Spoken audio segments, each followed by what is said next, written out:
TCU is still prioritizing offensive line help in the portal. I'll tell you what, that's good news next year on Locked On Horned Frogs, your team every day. You are Locked On Horned Frogs, your daily podcast on the TCU Horned Frogs, part of the Locked On Podcast Network, your team every day.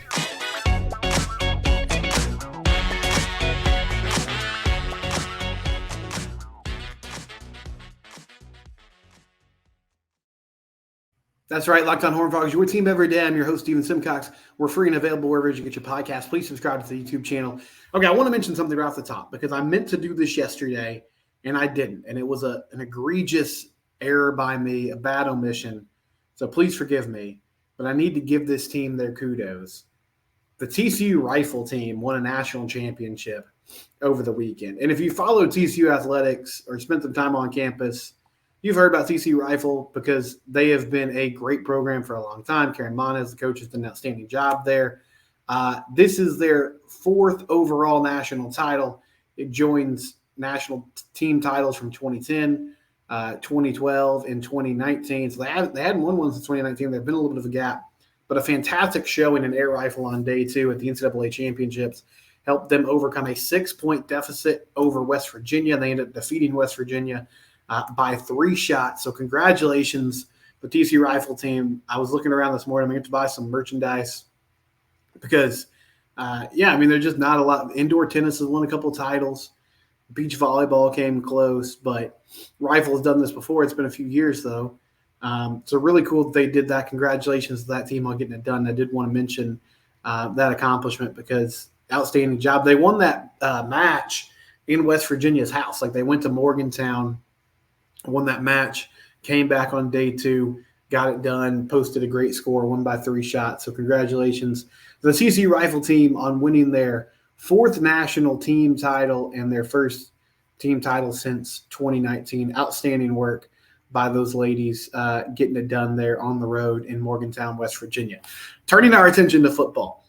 If you followed the show over the last few months, I've had this theory, this idea, take, thought, whatever you want to call it, that the most important thing for TCU this upcoming year, at least on the offensive side of the ball, I feel like they're pretty set at the skill positions.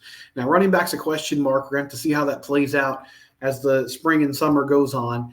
I really feel good about wide receiver. I like some of the things they've done in the portal. Eric McAllister coming over from Boise State. He'll join Savion Williams, who had a great year last season. J.P. Richardson coming back, along with guys like JoJo Earl, Major Everhart. A lot of different options at wide receiver. Josh Hoover, essentially year 2 for him as the starting quarterback, an entire offseason where he has the chance to continue to build rapport with his wideouts, with his O-line. But the offensive line, you're rebuilding after a really rough season last year. They were aggressive, and they went and got multiple guys in the transfer portal to try to fill those roster spots. Bless Harris from Florida State, who when he was healthy was a really good player for Florida State at the tackle position. I think he'll be your starting left tackle going into next season. They also went and got Carson Bruno from La Tech, who played tackle at La Tech, but looks like he'll transition to interior offensive line, maybe one of those guard spots. Cade Bennett from San Diego State, who played a lot of snaps for the Aztecs. Remington Strickland, who had been in the mix there at Texas A&M, wasn't a starter, but had played some over the past few seasons.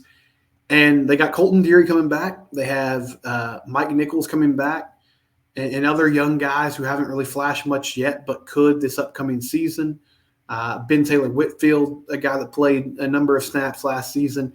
But they're trying to cobble together the best 5 players. And in my mind, if this O-line is solid, if they can stay healthy and if they find the 5 best guys to be on the field that work cohesively together to protect Josh Hoover and get some push in the run game, I think this offense can really hum and be really good and potent this season. If they struggle, then it's going to be tough sledding like it was at times last season, because if you're not good up front, it's really tough to scheme around it. I mean, you can do some different things. You can throw quick passes and you can try to, create rushing yards on the edge and use creative things in the run game to attempt to, not run between the tackles. But the bottom line is, at a certain point, you have to be good at the point of attack, or you're just not going to be a very good football team.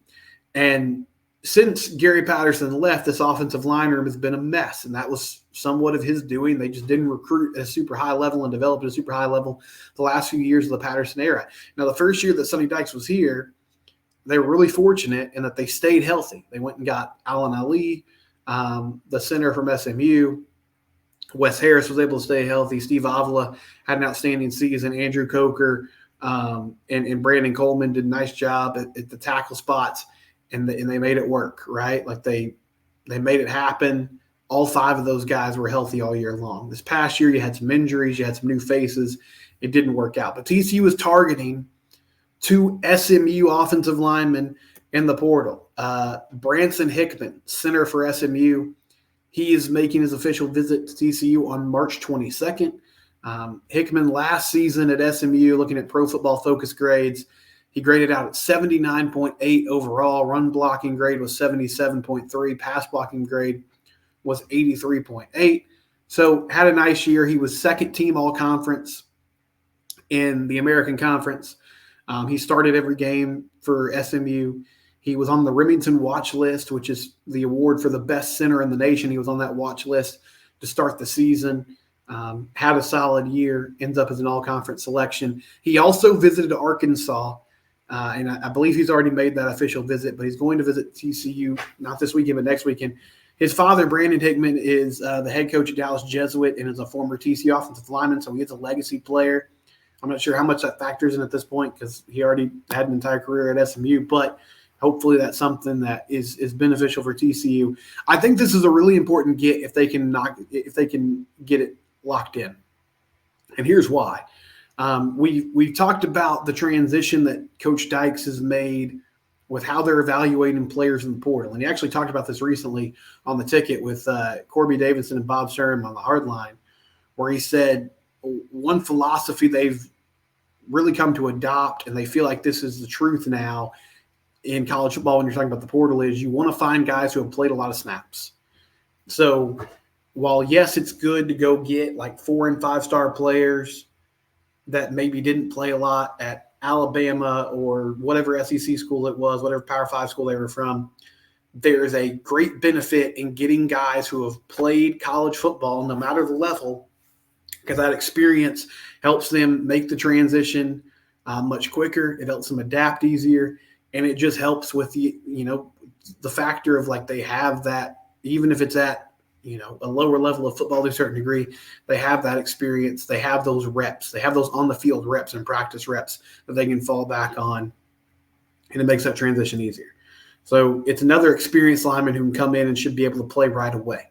The other part of this that I think is good if it happens, if you bring Hickman in, he can immediately go to that center position, and he's there. He knows how to play. I mean, there are some intricacies in one, just being able to snap the ball and like get to your blocking assignment. There's extra steps involved in that. But more importantly, the center is also going to be in charge of, along with the quarterback, calling out protections, identifying how the defense is lining up, especially in the pass game, helping the other guys identify, okay, here's your responsibility, here's the rules that we're following in this situation. And then also in the run game, understanding like when you have to block somebody at the point of attack, when you can climb up and get to the second level, all those things. So he should be able to process that fine, and it shouldn't be an issue. If he plays at center, that also gives you the flexibility to maybe put Colton Deary at the guard spot. Maybe Whitfield can play one of those guard positions. It gives you some flexibility with guys like Strickland and Bruno and Bennett that you had already brought in. So you would have the center position just locked up.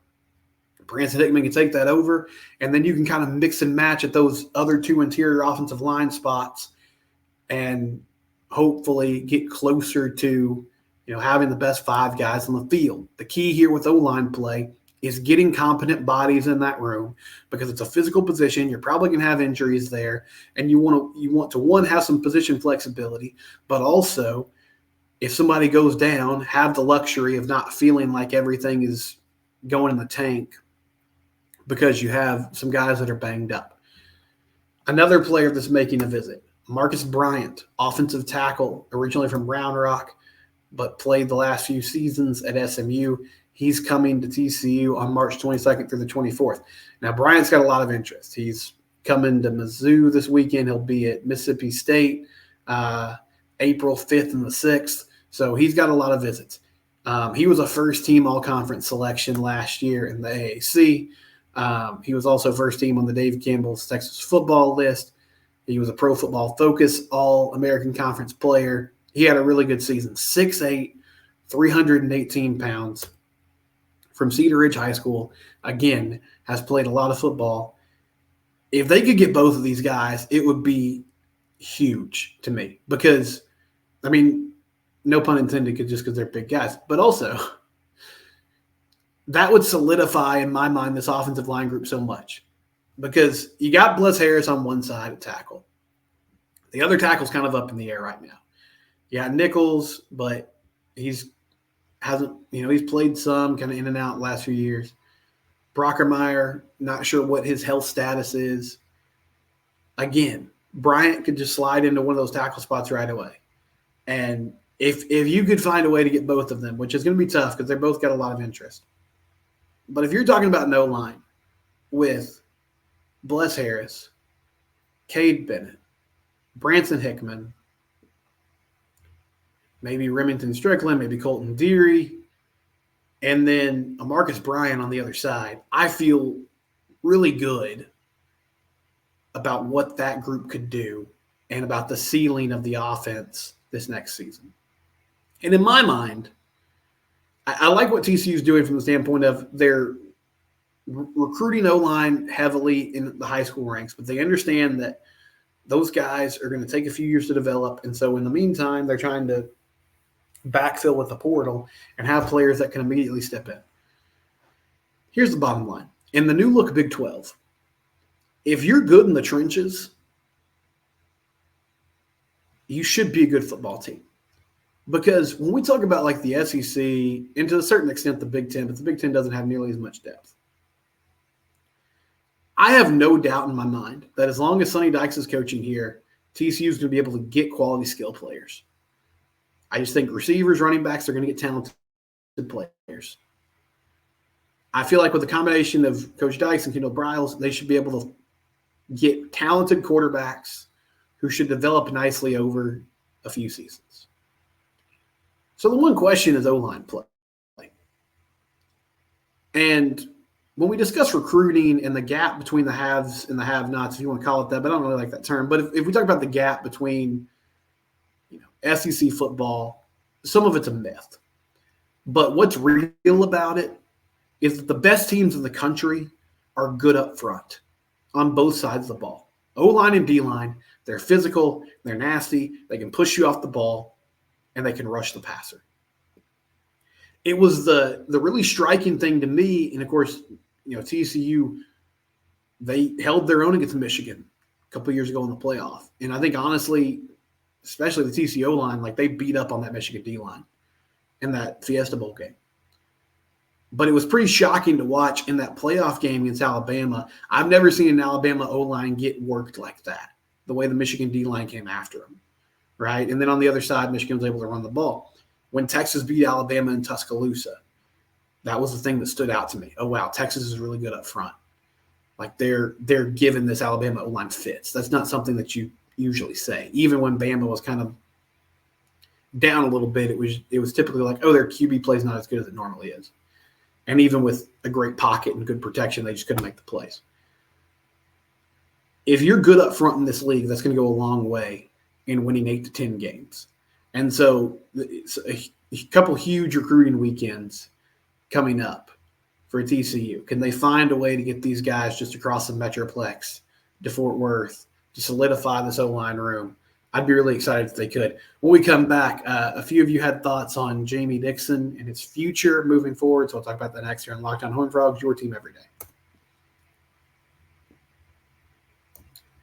Nissan, are you the kind of driver that likes to push things a little further?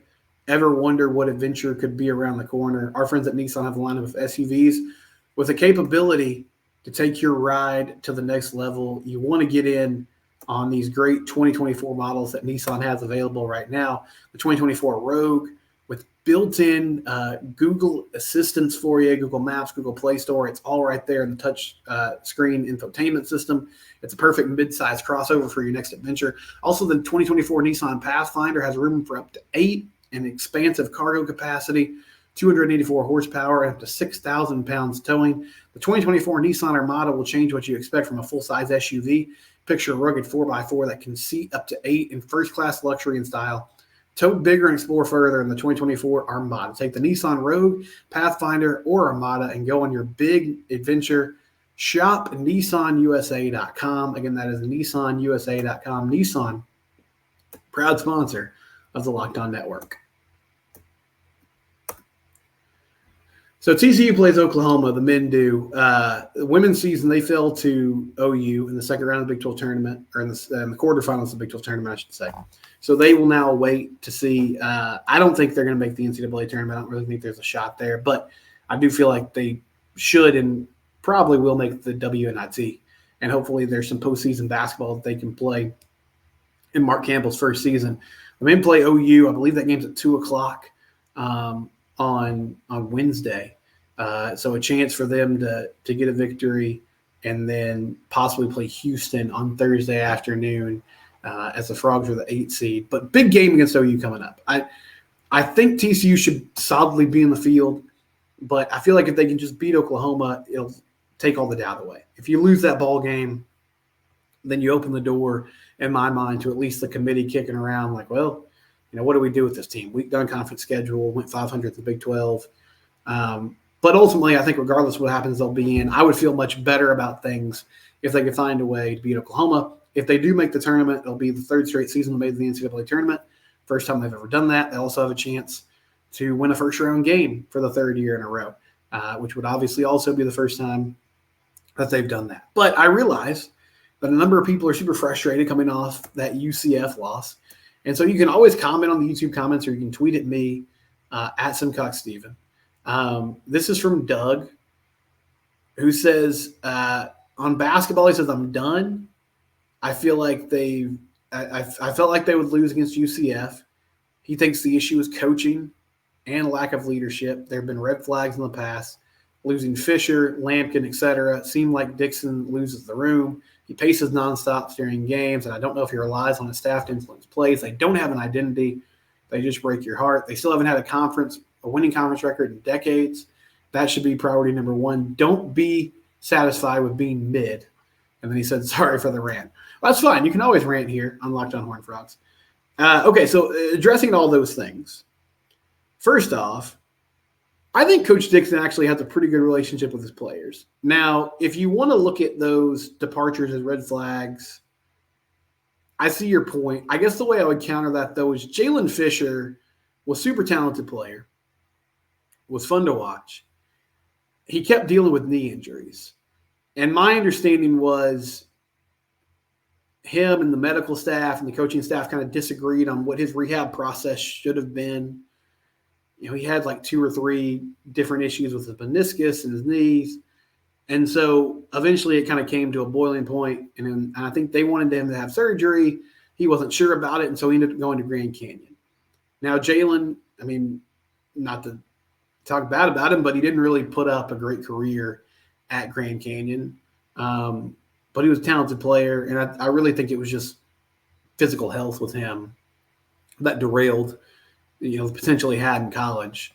Because, I think Jalen could have been like a 20-point game type of scorer. Like he was a really talented on-the-ball guard who could score in a lot of different ways. They miss having guys like that. I think that's the biggest issue with this team. We talk about this team not having an identity. I discussed this yesterday.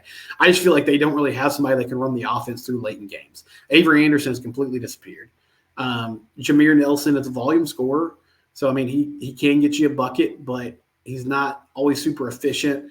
Emmanuel Miller, they like to get him the ball in the wings at times. I think it just kind of depends on the situation, whether or not he's going to come through for you. Jacoby Coles has struggled late in games, even when he has open looks to knock down shots. Eddie Lampkin, that seemed to be like a communication issue. Again, he was dealing with some injuries. It seems like the staff wanted him to play. He wasn't so sure about it. Eddie's gone on to have a nice season at Colorado. I know he had a good game the other day. I think Eddie really enjoyed the attention and praise he got when he broke out after that, win against Seton Hall and that game against Arizona where he played super well. And he really enjoyed that offseason. And frankly, I don't think he came in ready to play last year.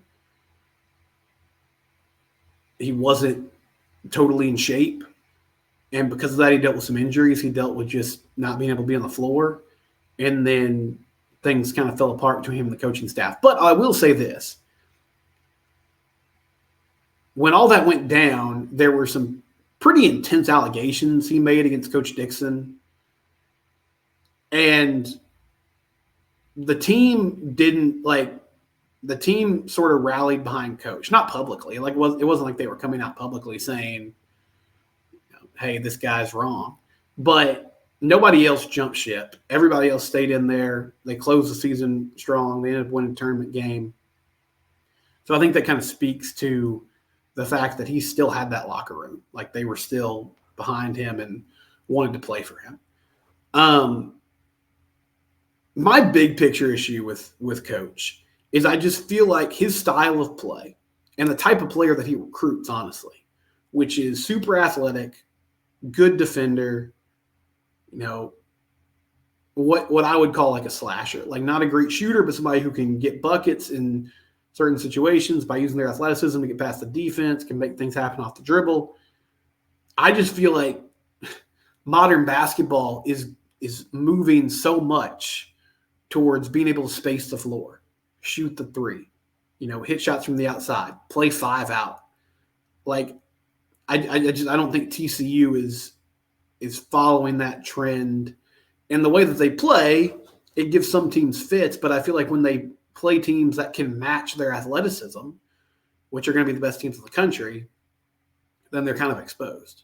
And late in games and half-court situations when it's like, all right, we can't just get up and down the floor, like it's just about beating, your guy in isolation, they also tend to struggle. I don't feel like anything's going to happen after this season. I don't see any way you can justify moving on after something historic like making the tournament 3 years in a row. But I will say, I understand why people are frustrated with the constant hamster wheel of, 500 in conference play, being an 8 to 10 seed in the NCAA tournament. I think Jamie has earned the right he's got a talented freshman class coming in. He'll be able to, once again, look in the transfer portal this offseason and try to find guys that fit what they want to do. So I think he's earned the opportunity to kind of reset this roster another time and see what he can do with it. But, it's that kind of age-old question of, okay, you got to a certain point. Now can you go to the next level with this core group of players, with this coach? It's a tough question to answer. I also felt like going into this year, it's such a delicate balance because going into the season, I thought this was going to be more of a rebuilding year.